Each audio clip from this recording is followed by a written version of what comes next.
So I'm going to speak for about 45, 50 minutes, and then we're going to open it up to questions.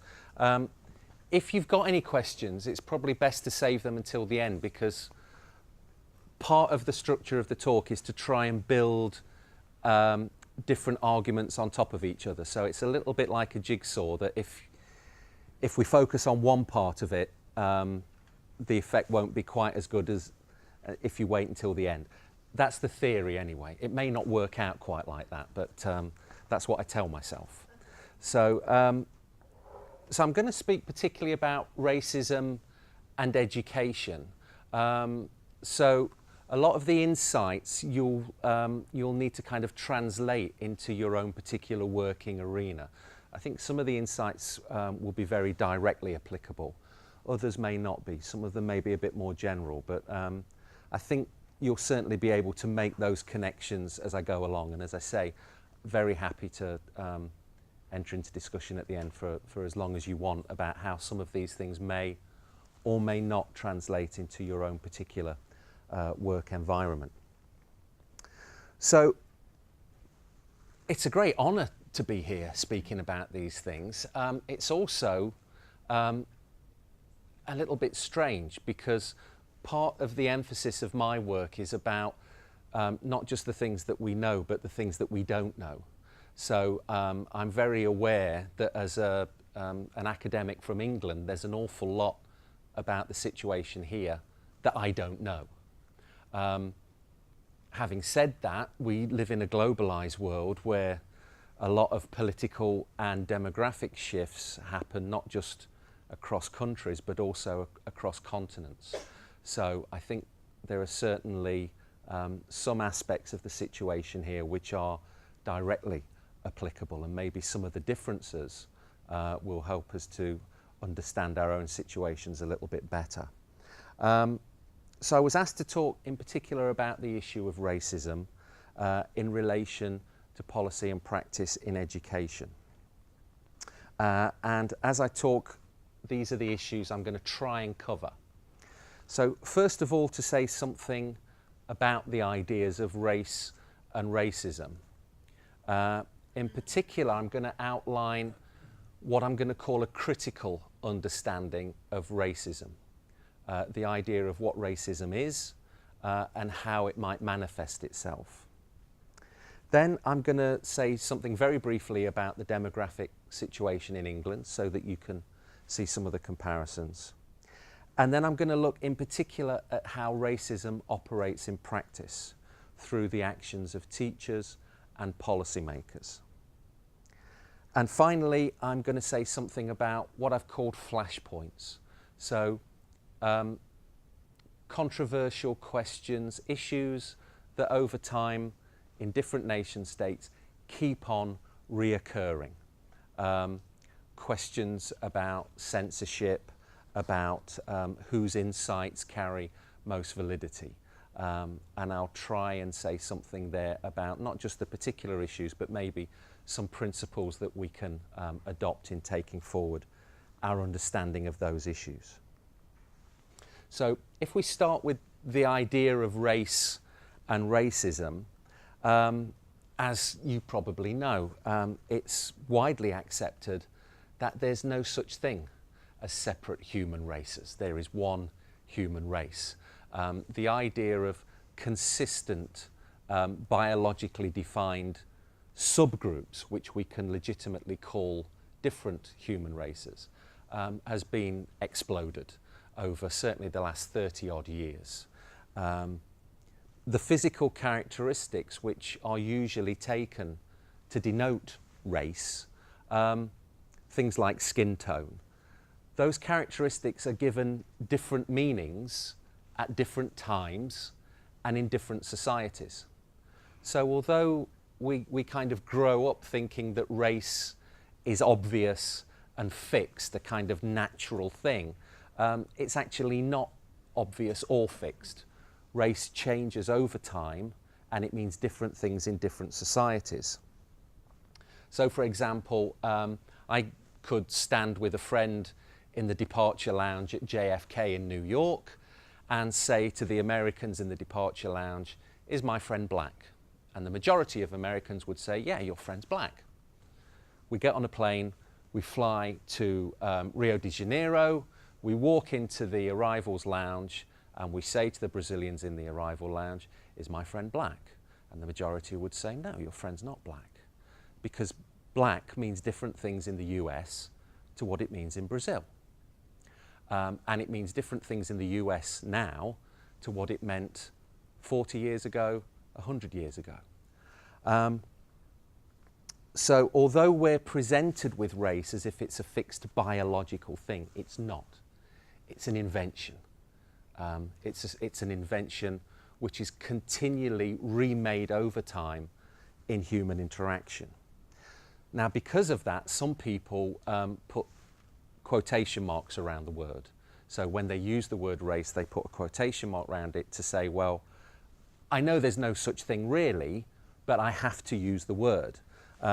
Some academics say, well, if there's no such thing as race, we shouldn't use the word. That's quite a nice argument in a university seminar room, but it doesn't work very well in the real world.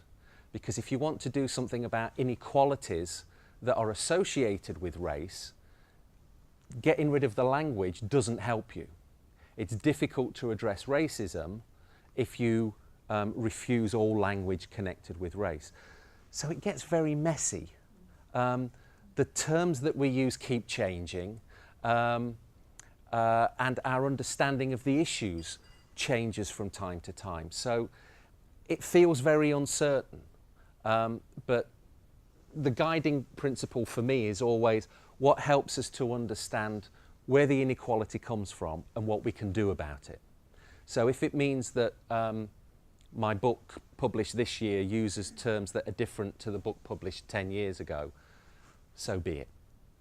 There are more important things than getting hung up on a particular word at a particular time. So I'm going to particularly look at the issue of racism. Racism is a complicated idea, and it changes over time. Now, traditionally, we tend to think of racists as folks that look like that. It's a bit unfortunate that my hairstyle matches the archetypal racist, but I'm just trying to subvert the code, you know. So traditionally, we associate racism with kind of neo-Nazi, clear white supremacists. The idea that dominates in the media and politics is a very stable and actually a very narrow view of what racism is. So the dominant perspective sees racism as something that's quite exceptional. It doesn't happen very often. Racism is a conscious act by people who know what they're doing. It's driven through race hatred. And we might identify racism through the use of hate speech or through deliberate acts, often of quite a crude or even a violent nature. So in the traditional perspective, racism doesn't happen often, but when it happens, it's very obvious and it's willingly enacted. Racists know who they are and what they're doing. Now, in contrast to that image of racism, a critical perspective has a very different view of what racism is and how it operates in society. And very often it operates through people who are smiling and well-intentioned. Very often the smile is not knowingly false. In education, some of the key race inequalities arise through the actions of people who are really trying their best. So a critical perspective on racism views racism as something which is extensive and taken for granted. Racism is something which is a daily occurrence for many people in minoritized groups. And I use the word minoritized. I came across this first when I was doing some work in Canada.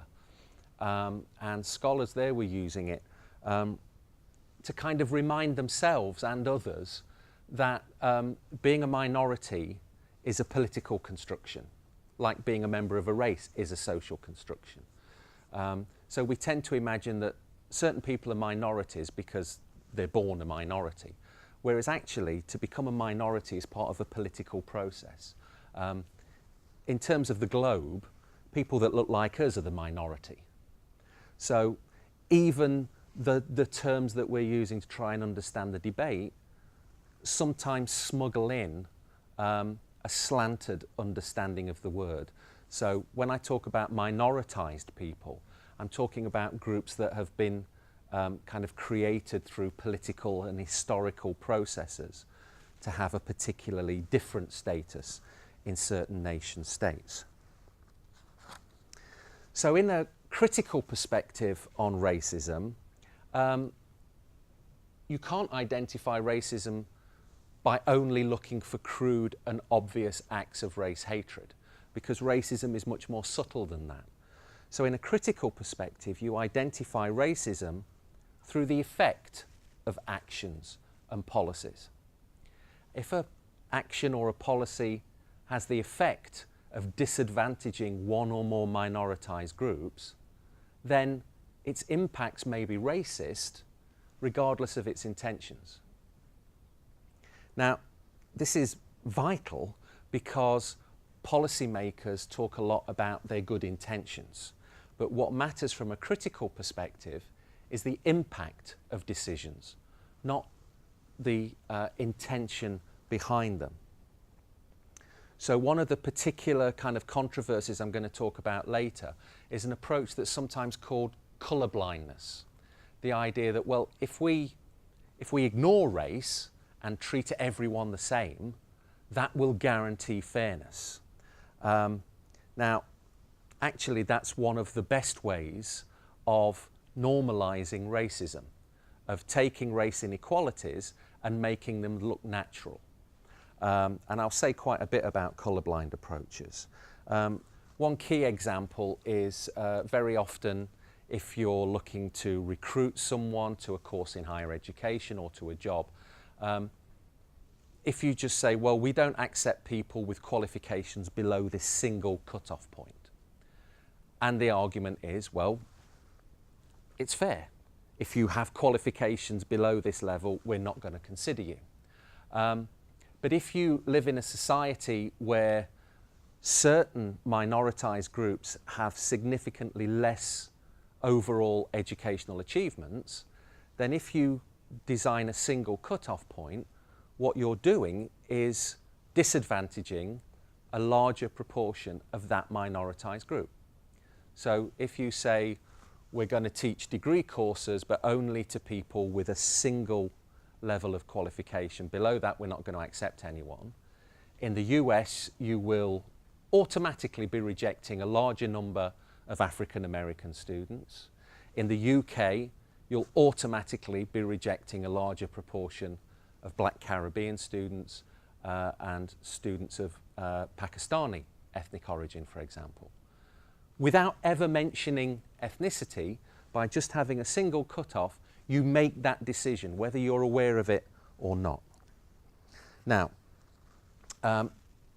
critical perspectives often focus on how policies or actions that present themselves as being fair, despite that facade or that intention, have the impact of remaking existing race inequalities, sometimes even making those inequalities worse, despite the best of intentions. Now, before I talk in a bit more detail about the research from England, let me just give you a very brief picture of the demographic background in England. England is a society that overall tends to imagine it was entirely white until the Second World War. And that is entirely wrong. The term Great Britain was coined by an invading army from Europe. So the landmass that's called Britain has never been ethnically homogeneous.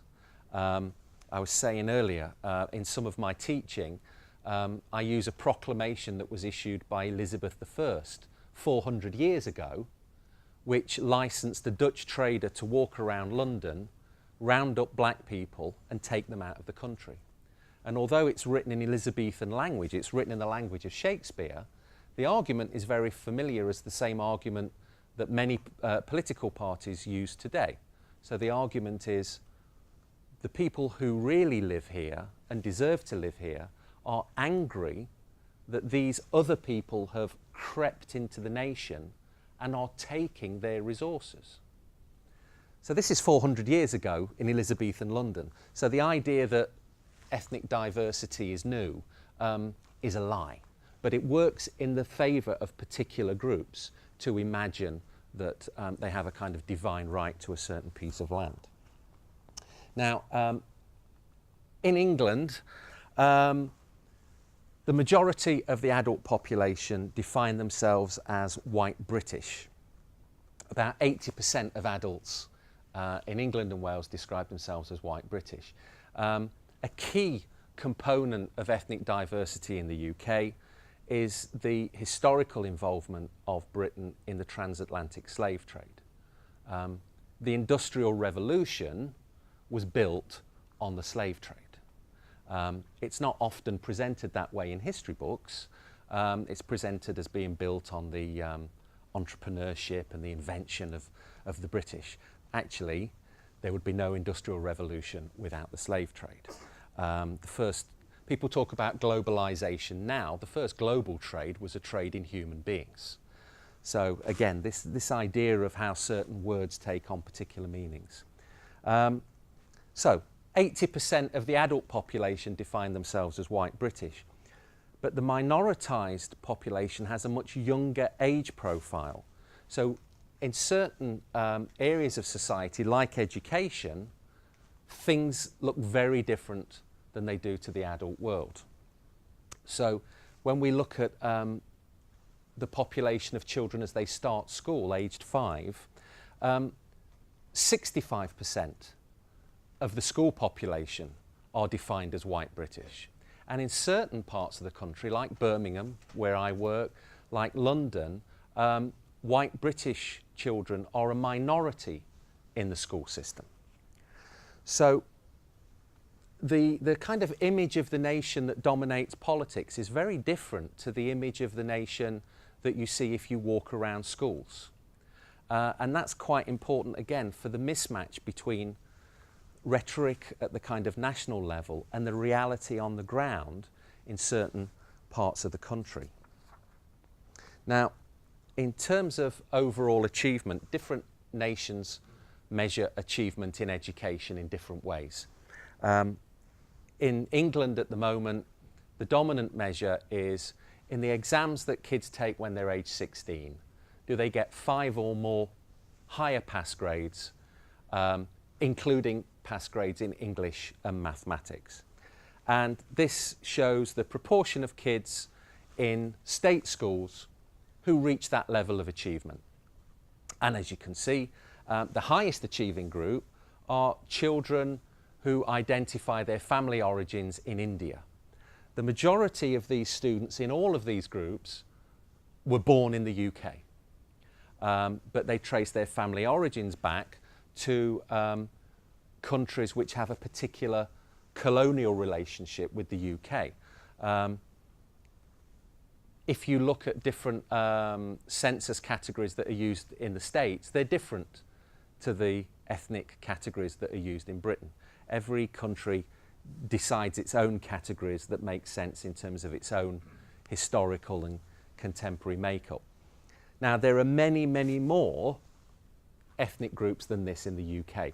These are only the largest ethnic groups. So these are the groups that have at least 5,000 kids in the cohort each year. So Indian students are the most likely to reach that level of achievement, followed by Bangladeshi and white British kids at around 60%. And then achievement for other minoritized groups gradually gets lower and lower, with the lowest achieving group here, students who identify their family origins in the Caribbean. And The low achievement of this group, this one here, so-called mixed race, we're all mixed race actually. The census category in the UK is called mixed race. Some people call it dual heritage. And this particular version is where there's one white parent and one black Caribbean parent. And their achievement also tends to be following a very similar pattern to kids of black Caribbean ethnic origin. Now, that pattern with black Caribbean kids achieving consistently less well than the white British group, we've known about that certainly since the very first ethnic monitoring back in the early 80s. Black Caribbean parent groups were complaining of it way back in the 1950s and 1960s. So this pattern is not new. There is a long-standing argument about where it comes from. And the argument betrays something of the different understandings of racism that I showed you earlier. So one set of arguments you can think of as a kind of deficit model. So they say, well, why is there always this inequality? Well, it's a problem with the kids or their families. This is the model which dominates policy discourse.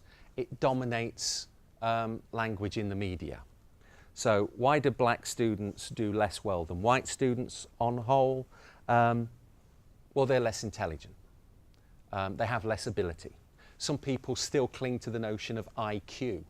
And periodically we'll see publications arguing that on the basis of the latest statistics, black people are proven to be genetically less intelligent than white people.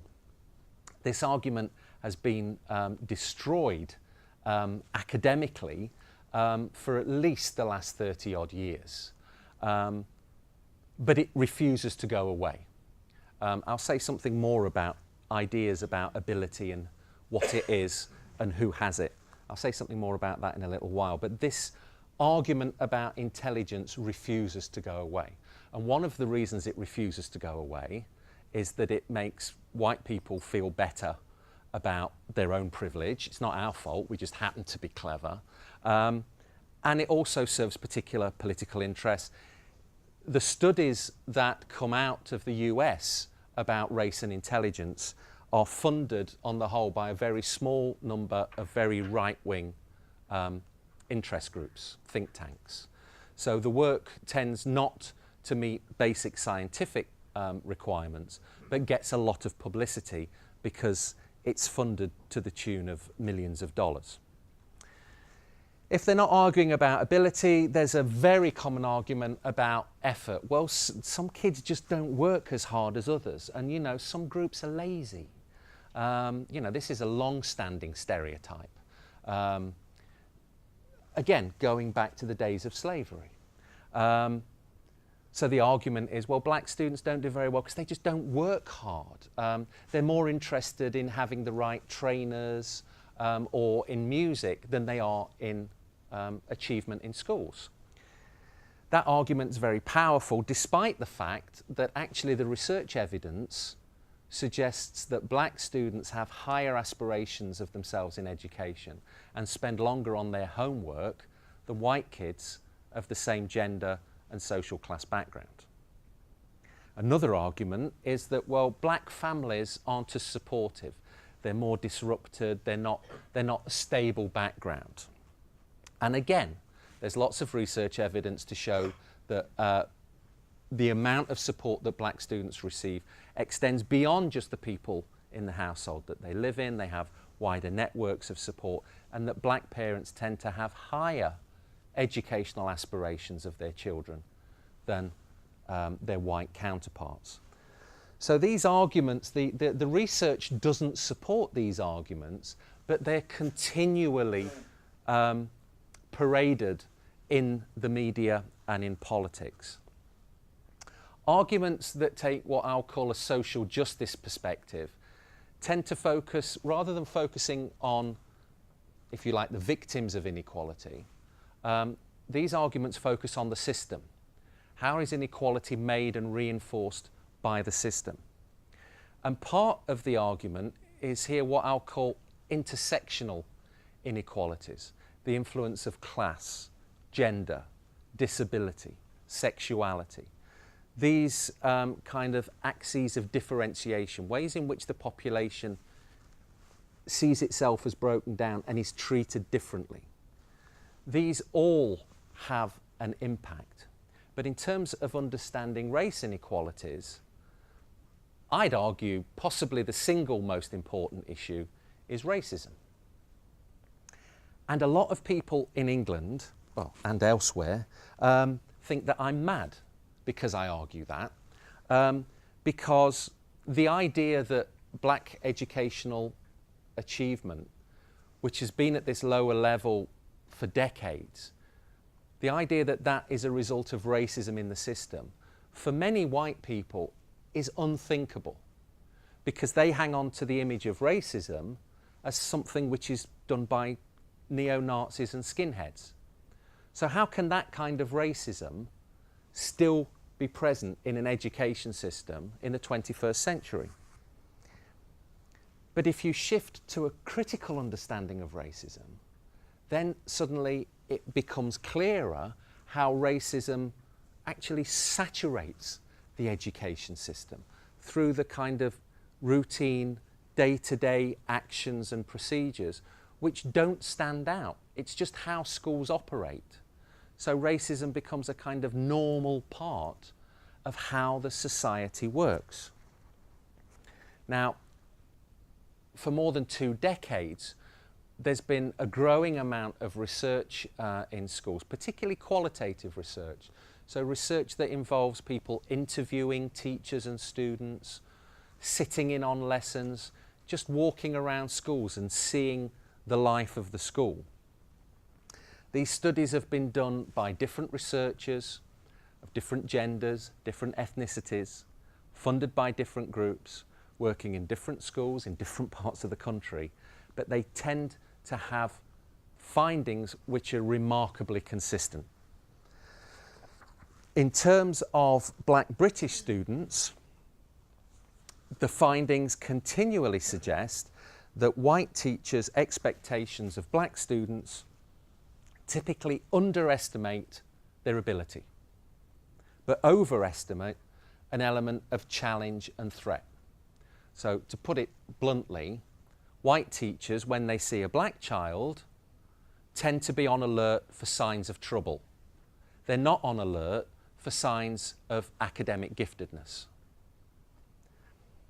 Black students are more likely to be disciplined than white kids who are involved in the same activity. But they're less likely to be placed in high-ranked teaching groups than white kids with the same levels of attainment.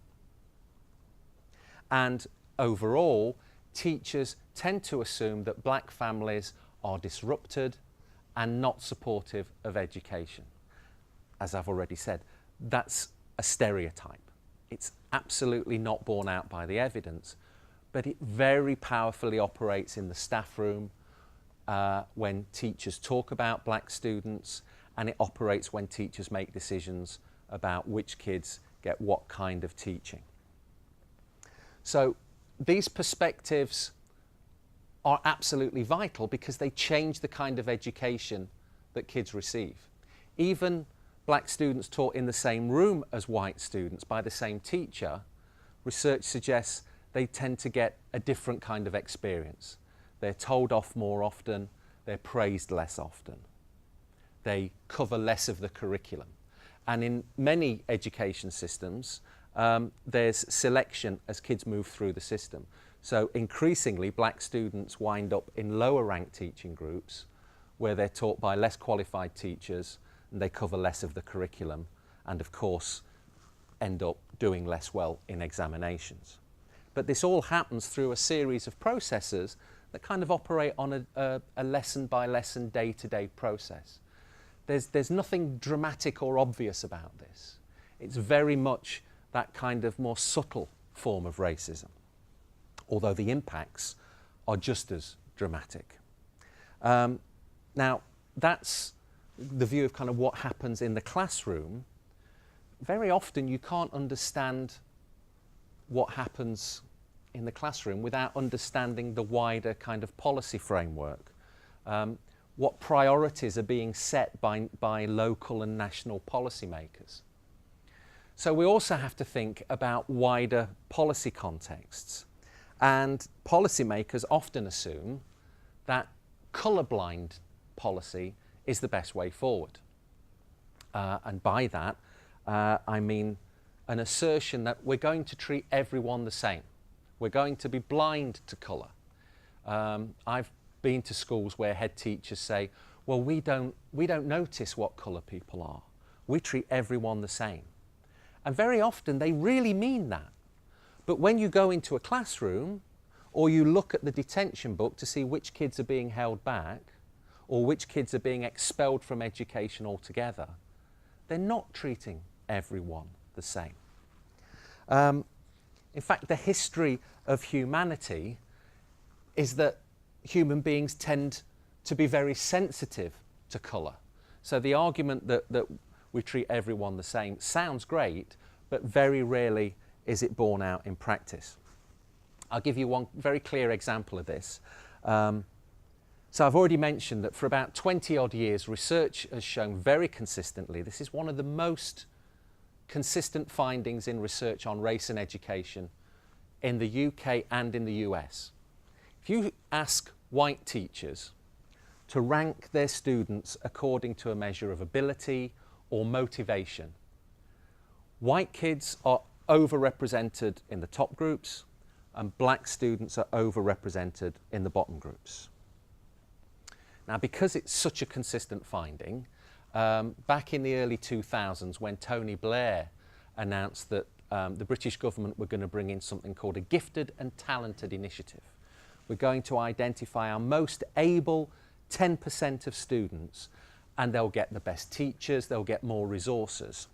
Anti-racists were very alarmed by this, and I gave my inaugural lecture in London. When you become a professor in England, you're expected to do a big public lecture. You profess. So I professed about racism in the system and said the Gifted and Talented Initiative will make racism worse. And the education department was so impressed that they issued an official rebuttal. And they said the Gifted and Talented scheme will identify children by looking at ability rather than attainment to capitalise on the talents of the individual child regardless of ethnic background. Now, if we had longer, we could spend a long time taking this apart. In particular, the idea that ability and attainment are different. So this reflects a very common assumption that ability is something in here, kind of a fixed potential. Some people are high ability and some people are low ability. Whereas attainment is just how you do on a test. They're different. It's a very common assumption. It's entirely wrong. There is no test of potential. Every test that's ever been devised, if you're given structured instruction in things that are relevant to the test, on average, your performance will improve. Doesn't matter if it's a driving test or if it's an intelligence test. So if you don't pass your driving test first time, we don't say to you, I'm sorry, you don't have the ability to be a good driver. You're going to have to just ride a little moped for the rest of your life. We say, well, you better have some more lessons. You have some lessons. For most of us, our performance improves enough to pass the test. Great. Unfortunately, in education, we tend to give kids certain tests and go, oh, look, this kid's done well. They're high ability. This kid's not done very well. They're low ability. And then we put them in different groups and we treat them differently. And then we say 10 years later, well, look, these have done really well. We told you they would. They were the high ability kids. This is how education systems tend to work. So it's kind of worrying that the education department buy into that myth, even though it's been absolutely debunked by very respectable academic kind of panels of the greatest experts in psychology have rubbished that idea. But the education department still hangs on to it. The other thing that comes across from this is just the total confidence that the education department has. There's no way that a gifted and talented scheme in England will have racist outcomes. Of course it won't, because we're going to deal with the individual child. This is a statement of colourblind policy. We're not going to worry about race, we're going to deal with the individual child. Well, 3 years after the rebuttal, the government published the first ethnic breakdown of gifted and talented numbers, although they published it in a paragraph at the end of a document and made no announcement about it. And they didn't even draw a graph, they just put it in words, so you could very easily miss it. If you didn't miss it, the data suggested that teachers were identifying about 1 in 10 white kids as gifted and talented, compared with 1 in 25 Black Caribbean students and 1 in 50 Black African students. And this is the model of how policy operates in terms of race. Policies are proposed with no awareness or concern for race equality. Activists point out where the problems will lie. No action is taken. Eventually, over time, the racist outcomes become clear. Government, if we're lucky, takes some kind of remedial action. Usually, they take no action at all. This is a pattern that repeats over and over and over again. So in societies where racialised stereotypes are deeply ingrained, societies like England and I'd suggest Sweden, race equality concerns have to be built into policy as a conscious element. Because if you don't build in a concern for race equality, what will happen is that the normal functioning of the system will reproduce race inequalities. So this kind of obscene outcome is the result of countless small little acts of racism that aren't dramatic but happen on a day-to-day basis and have that kind of cumulative outcome. Now, I mentioned earlier about intersectional issues.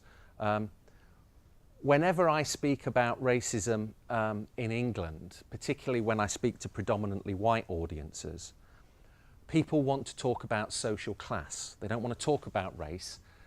They say, well, isn't it really about class though, Dave? Class is a lot more important, isn't it? Now, social class is important, gender is important, disability is important, sexuality. These things are all significantly related to differences in how people experience the education system and other agencies within society. I think the emphasis on social class and gender in England is because white people generally feel more comfortable talking about them. White people are uncomfortable talking about race. We're not sure what words to use. We don't feel that we really understand the issues. Whereas gender and social class, we kind of feel a bit more ownership of those issues. Now, there's a growing amount of research that looks at how these different issues intersect. How does race and class and gender work in particular situations? And they don't always work in obvious ways. So you can't just add up the inequalities. So a black working class female will be more disadvantaged than a black working class male because you've got racism, patriarchy and class. Doesn't work like that because the way the sexist elements of the stereotypes of black boys tend to lead to much more aggressive disciplinary measures in schools. So black boys tend to do much worse than black girls. So the ways in which these different elements intersect is vitally important. We're getting more and more research on that. We don't have enough research about that at the moment, but I think there's a danger of some people saying, well, wow, this is really complicated. You know, we really can't say anything at all. It is complicated, but there is quite a lot we can say. And I'd point to two particular things. One is that racism is always intersectional. The way that racism operates and is experienced is always inflected to some degree by issues of class and gender and disability and sexuality. In the same way that gender is always inflected by class and disability and race. So there's a very long-standing argument within feminism about do white middle-class feminists get to speak for black working-class women, and the kinds of issues that become erased when that happens. So all of these issues are intersectional, but they also have their own key characteristics. So intersectional issues don't explain racism. It's not good enough to only look at gender or to only look at class and say that, well, those are the big issues, and if we take care of them, we'll bring black people along with us. Minoritized groups will benefit, as everyone will benefit when we focus on class or gender inequalities. Actually, the evidence suggests that if you only focus, for example, on class inequality, race inequality doesn't just continue, it gets worse. Let me give you an example of how these different things intersect. A recent project that I did with my colleagues Nicola Rollock, Stephen Ball and Carol Vincent, we interviewed black middle-class parents about their experience of the education system. There tends to be an assumption in England that virtually all black people are automatically working class. That's not the case. So we talked with middle-class black parents about their experience of school when they were young and their experience now as parents as they try and guide their children through the system. We've published some of the papers. If you Google, you can find some of it. We're also working on a book that pulls some of this together. And one of the elements that I particularly looked at was around disability. How did issues around special educational needs, how does that work through the experiences of the black middle class parents that we talk to? Because there's an assumption in the UK that class explains everything. So these parents are in well-paid jobs with a professional education, they know the education system. So the assumption would be they will be able to use special educational needs to get more resources for their kids. That isn't what we found. What we found was that schools view low achievement as the norm for black kids. So when a parent said, well, there's a big discrepancy in how my child's performing. On some tasks they perform brilliantly, and on other tasks they perform really poorly. Now that can be used as an indicator of a learning disability. But what happened to our interviewees was that the school said, well, you know, that low performance, that's all they're capable of. And when the parents said, but yeah, they do really well with their homework though, when they're not up against the time limit, they do brilliantly. And the school said, well, are you helping them? Maybe they're getting it off the internet. So the overall assumption was black children don't do well. There's nothing special about that. It's not a disability, they just don't do well. When the parents, because these are middle class parents, they researched it for themselves, they paid for private assessments which diagnose particular learning disabilities, sometimes the school would simply refuse to act on that. They would just refuse to take notice of the assessment. Other times, this was the most common response, oh, right, that's really interesting, right, okay, great, right. Nothing happened. Parents would go back continually. We have one parent that went in with a psychologist, a clinical psychologist, who not only explained the condition to the head teacher, but offered to do free training for other teachers in the school so that all the staff could understand the issue and what they needed to do. And they were never invited in. What we found was that special needs assessments, when the parents asked for them, in almost every case the school said no. The only times when the school said, we think a special needs assessment was good, was when the pupil had been experiencing racist harassment, so their achievement went down, and the school said, oh, we think there's a problem with the child. So you remember earlier I said about deficit analyses. So even where the parent had brought the racism to the school's attention, and in one case where the school had said, we apologise, we've let your son down, the parent then got a phone call at the weekend saying, actually, we think there's an issue with your son. We think he needs an assessment. So despite the social class position, the advantaged position of these parents, they're in well-paid jobs, they have professional educations, they know how to use the system, didn't help. The system, the overriding issue in terms of how the education system dealt with them was about race. So many times people will say, well, certain identities are more important than others. Class is more important than race. Disability, if you have a disabled identity, that's bound to be more important than race. No, if you look at how these things intersect, race is often a critical aspect of these issues. Now, before I wrap up, I want to say something about some of these flashpoints, areas of controversy that continually reoccur, not just in different societies, but in the same society over time. We could probably draw up a list of about 50 flashpoint controversies around ethnic diversity. I just want to address 2 or 3 and then we'll open it up for discussion. The first thing to say about these is that there isn't an easy answer. That part of the reason why these issues keep on reoccurring is that there's no obvious solution. Another reason why these issues keep reoccurring is that they're about racism and about power. And groups with power like to hang on to power.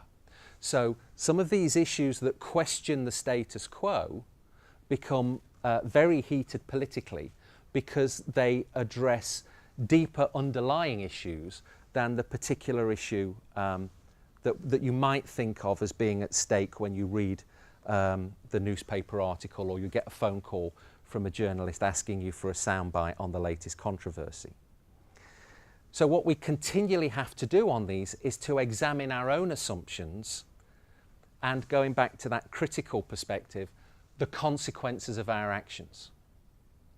So not just producing a statement of principle, but thinking about what's the consequences of what I just said.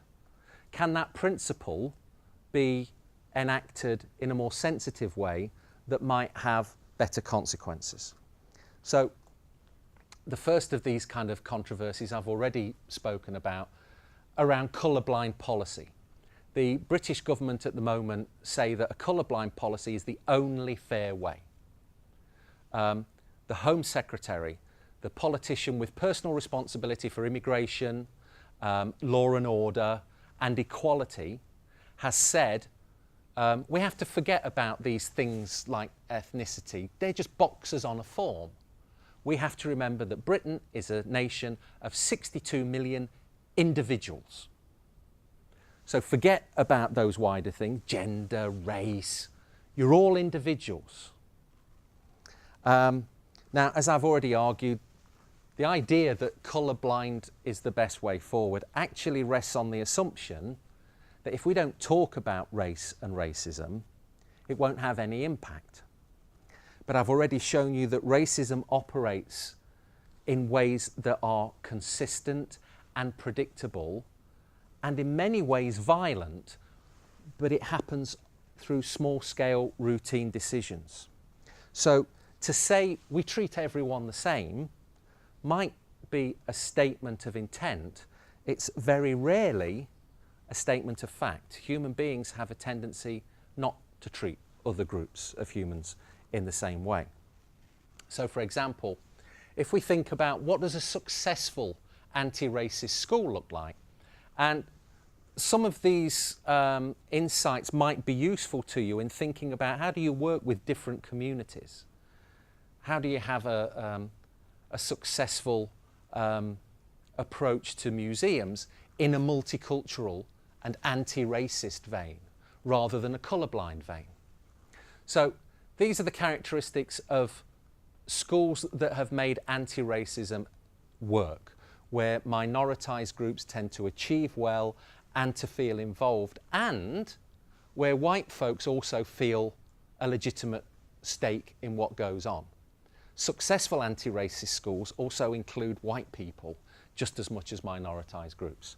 So when you look at the characteristics of a successful multicultural school, there's always strong leadership on social justice and race equality. There's not just a statement, well, we treat everyone the same. There is a real commitment to equity. The leadership team set goals and review things around social justice. And when something goes wrong, they remain committed to social justice issues. So people that work in the organisation know that if there's an issue around social justice, it will be followed up. In the same way, some of the organisations I've worked with in the past, people know that there's a rhetorical stance, but if something happens, actually the leadership don't care. And when the people in the organisation know that, it affects the way they operate. And that means leadership not just from inside the organisation, but also from on high. If the people who control funding or set the wider policy goals don't care about social justice, that has a toxic effect on what happens. So inequalities in English schools are getting worse at the moment because head teachers know that they're not judged on social justice issues. They're judged on what proportion of kids succeed. And really, for that judgment, it doesn't matter if all the white kids succeed and all the black students fail. And head teachers know that. So we need strong leadership, clear policies that address racism. In terms of schools, what do students do if they think something has happened that's racist? Who do they talk to? What should they expect to happen? What procedures will be followed? So people that work in the organisation need training because we don't know what to do. The first thing that most white people do when they're told of an accusation of racism is to say, oh, well, no, I'm sure you've misunderstood. It wasn't really meant like that. I'm sure you're being oversensitive. That's not how you handle racism. It's not how you handle sexism. So people in the organisation need training, not just teachers, everyone who works in a school, the people who serve lunch, they need training in these issues because they need to know what to do. And there needs to be some kind of involvement for minoritised students, parents and communities. Because they get these issues, they understand these issues better than the white folks who are in charge. So one of the schools that I've worked with had a really great anti-racist policy which came about because they put a draft in each classroom and minoritised kids went off and read it and came back with suggestions. Some of which were really simple, but just showed a better understanding of what the issues were than the very well-intentioned white teachers that had created the draft. And it just got a better momentum and it got buy-in from all of the different communities that fed into the school. You can't be serious about anti-racism for a month and then forget it. We'll come back to it next Black History Month. That's what most organisations do. You have to build it in to the way the place operates. Build it into the way you routinely look at your own performance. So in schools that means reviewing the curriculum, reviewing assessment procedures, disciplinary procedures. Because these are the issues through which the racism and the sexism and the ableism often operate. And in terms of race, ethnic monitoring becomes a key component in how the organisation judges what it does. So you don't just sit around in a big circle in the staff room and say, have we been good anti-racists this term? You look at some data and say, actually, this group of students are not choosing to do science. Why is that? This group of students are not achieving well in mathematics. What are we going to do about it?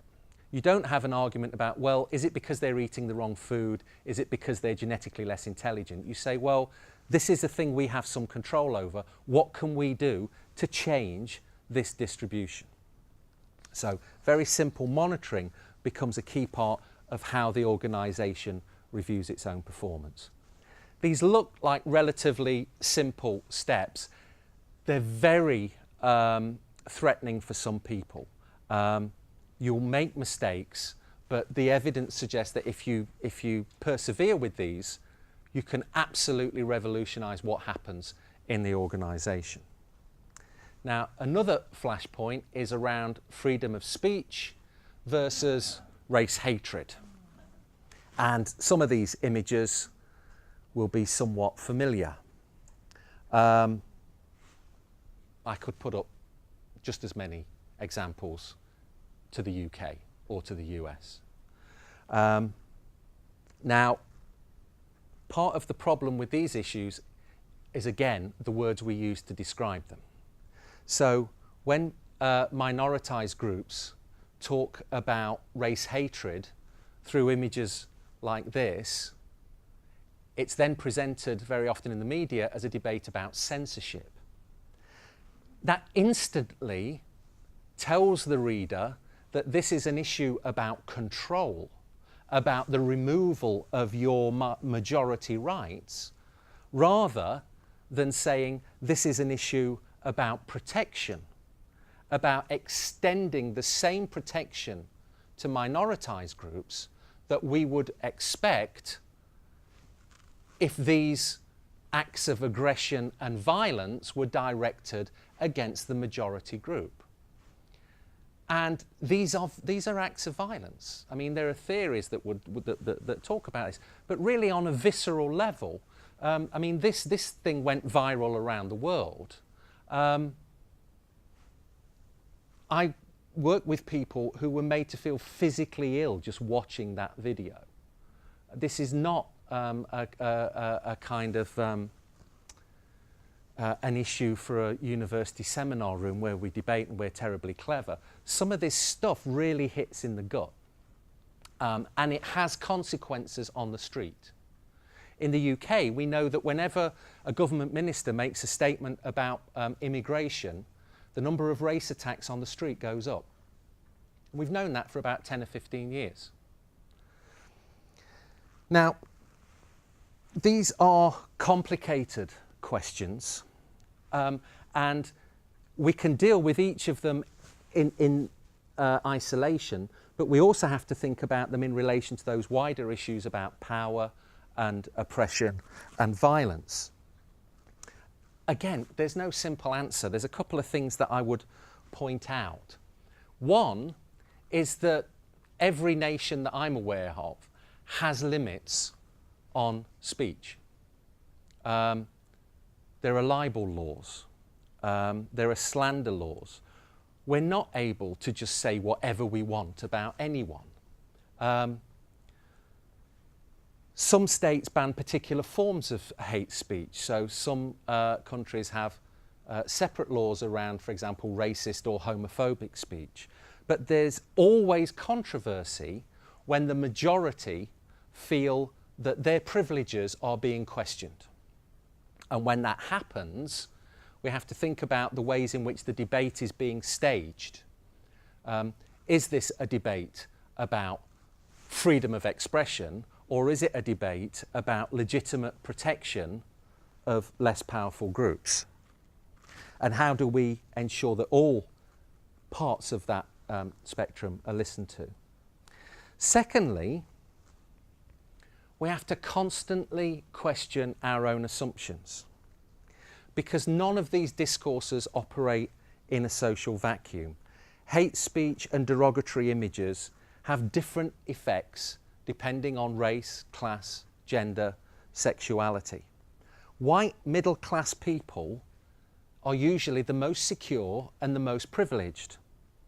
So we're not usually the best judge of how those kinds of images will impact on the lived realities for minoritized groups. Doesn't matter how many degrees we have or how absolutely passionate we are about civil liberty, white privileged folk aren't the only people to have insight into these issues, and in many ways there are aspects of these debates that we cannot know. We have to listen to other people and their experiences if we're serious about understanding how we find a balance between these different issues. Okay, I said I'd talk for about 50 minutes. I'm up to an hour, so I'm going to wrap up quite quickly. I did warn somebody earlier that once I start talking, it becomes quite difficult to shut up. So I'll wrap up. I keep saying this is complicated. This is hard stuff. If this was easy, we'd have sorted it out. You could just get a book and find out how not to be a racist institution. It'd be fine. A few years ago, I was invited to a big meeting in Barcelona.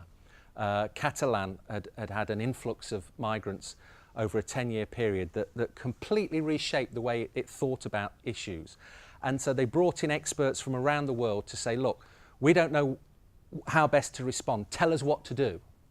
And lots of us were there saying, well, look, whatever you do, don't imagine that it's just about language. It's not. It's about power. It's about the majority. And so they had a week-long thing where they heard from all the experts, and then they went, okay, we're going to teach them all how to speak our language. That will sort it out. Because that's what nation states do. Every nation state that's tried to deal with ethnic diversity, every one that I'm aware of, imagines it's just about language. Teach them to speak the dominant language, it'll be fine.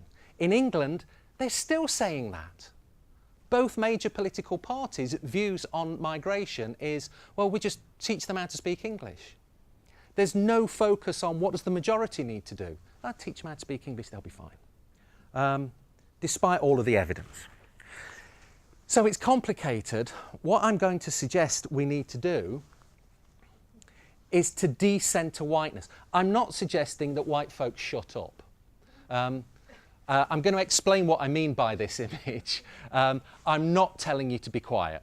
As you can see, I'm a white person. I speak quite a lot about racism. So I'm not one of those folks that says, actually, because I'm white, I can't have a legitimate voice on this, so I'll go and look at something else.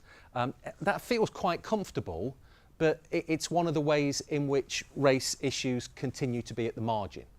I think there is a role for white folks, a very key role in terms of anti-racism.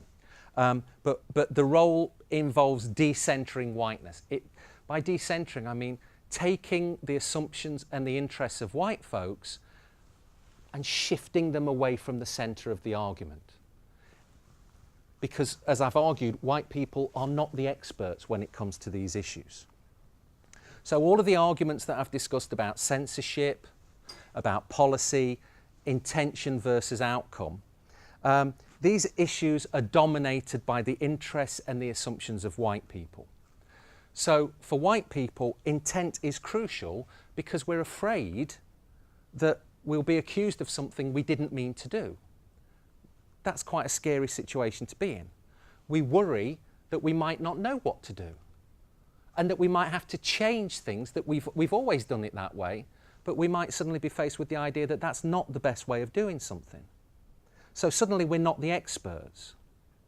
Colourblind policy is easy because it means we're not part of the problem and we don't have to change anything because we just reassure ourselves we treat everyone the same. And freedom of expression becomes a convenient defence for actions that might be harmful either by design or by default, but if we're colourblind or we just have freedom of expression, we don't need to concern ourselves with that. So this is why genuine anti-racism is always difficult and always politically sensitive, because genuine anti-racism is about power. It requires that the majority change their actions. Now, very often people say to me, well, really, Dave, first you need to change the hearts and minds of people. The evidence actually suggests you don't. You can do it the other way round. If you make it harder for teachers to be racist, so you have more high-achieving minoritized students, you have more members of staff from minoritized groups, you find that their hearts and minds start to come along with it. They start to change their stereotypes about groups when they start to see the evidence against those earlier stereotypes. So I don't believe that we have to sit around and have lots of conversations before we can take action. I think we need to find ways of taking action, and then people will change their attitudes and their understandings as they're educated by the consequences of those actions. Now, what I mean by this image is you need to remove the tape. Because if you're serious about anti-racism, and I think this goes for other equality issues as well, it goes for issues around disability, goes for issues around gender and sexuality. Unless you stake a claim to a particular position, you will be carried along by the current. So at the airport, some airports with long walkways, you don't even have to walk anymore. You just get on the walkway at one end with your bag and you find yourself 100 metres at the other end without taking a single step. Racism is like that. For white people in societies like this, you can get on the walkway and be carried along perfectly nicely. You can think, I've never taken a racist action in my life, but you've benefited from it and you've probably contributed without knowing, because you're just carried along on the conveyor belt of racism because it saturates the society. So if you don't want to be carried along, you have to get off the conveyor belt. And sometimes you have to go in the opposite direction. That's not easy. There are costs. It feels very uncertain. You'll probably make mistakes, but if you're genuine about it and you work with different folks in different groups, they will show you how to take the steps and where to go. Critical approaches to racism are sometimes accused of being very depressing. You see racism everywhere. If it's so common, why bother? It's everywhere. Why should we bother? Well, actually, critical approaches show that the reason it's everywhere, it shows us that we all need to bother. And actually, change is possible. We might not change the entire society, but there's a lot of evidence that even working as individuals, we can make huge differences. So the project that I mentioned earlier about black middle-class parents, one of the key findings from that is that 30 or 40 years after these people left school, they can still tell you about the one teacher who showed an interest in them. They can still remember the teacher's name. And they can tell you about a particular incident where that teacher took them on one side and said, look, this is what we're going to do. Or handed them an extra book. Or talked to the parent and said, look, you really need to do such and such. So even in the most oppressive, racist environment, a single teacher can change the life course for the students that they're coming into contact with. And I'm absolutely convinced that that works in all agencies. It's better if the leadership are on your side, but even if there's just you, there are things that you can do. But the more you can link up with other people and try and move things forward as an organisation, the better. I apologise, I've kept going on. I will stop at that point. Okay, thank you.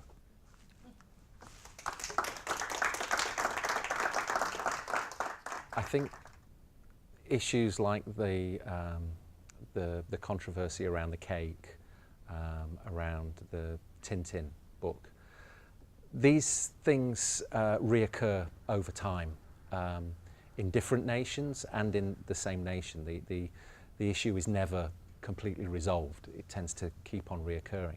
I think part of the reason for that is often a kind of underlying tension around ethnic diversity and around issues of power. And I think particularly at the moment, right around the Western world, there's an enormous sense of uncertainty linked to the economic collapse in 2008. And at moments of such uncertainty, historically, people tend to reach for things like nationalism to reassure themselves that they're safe, that everything isn't changing, and that they still have power over something. And I think that's why it's a particularly dangerous moment right now in terms of ethnic diversity, because in nations right across Europe, in the US, in Canada, there's a kind of drive to reassert the rights of the ethnic majority. White people in the UK, in Sweden, in the US, in Canada, it seems to me, are reasserting this is our nation. And we can have very important debates about the colonial past. All of these nations have a colonial past. It's not the same past, but all of the nations of Europe are built to some degree on a colonial legacy, whether they know it, whether they acknowledge it. And they need to come to terms with that and to understand it. And I think controversies like the ones around the cake really act as flashpoints very often, where what's happening is that minoritized groups are saying these things are offensive, these things sometimes lead to direct violence against us. You are treating us as less than human, and you need to be more aware.